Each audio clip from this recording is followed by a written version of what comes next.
isitma chiqdi, sudurgi bo'lgani yo'q. To'g'ri, qarang. Qarang. Isitmada sudurgi uchun aynan siznikida turida dori berilmaydi. Sudurgi bo'laverishi mumkin.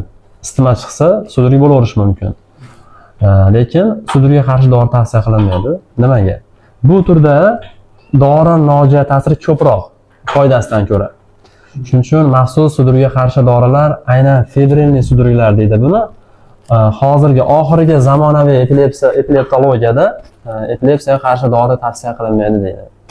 Odatda 5 yoshgacha o'tib ketadi. Odatda, ya'ni doimo emas. 95-96% holatda 5 yoshdan keyin bo'lmay ketadi.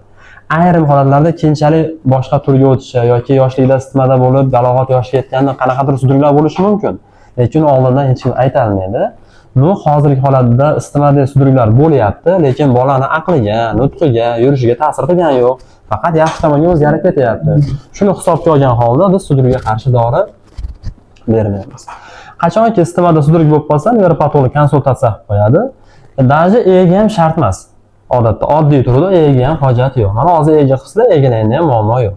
Shuning uchun ichayotgan kanulleksini kamaytirib chiqaramiz va kuzatamiz. Pediatr nazorati yaxshi ovqatlantirasiz. Imkon qadar kamroq shamollasa, isitma 38 dan oshirmaslikka harakat qilamiz.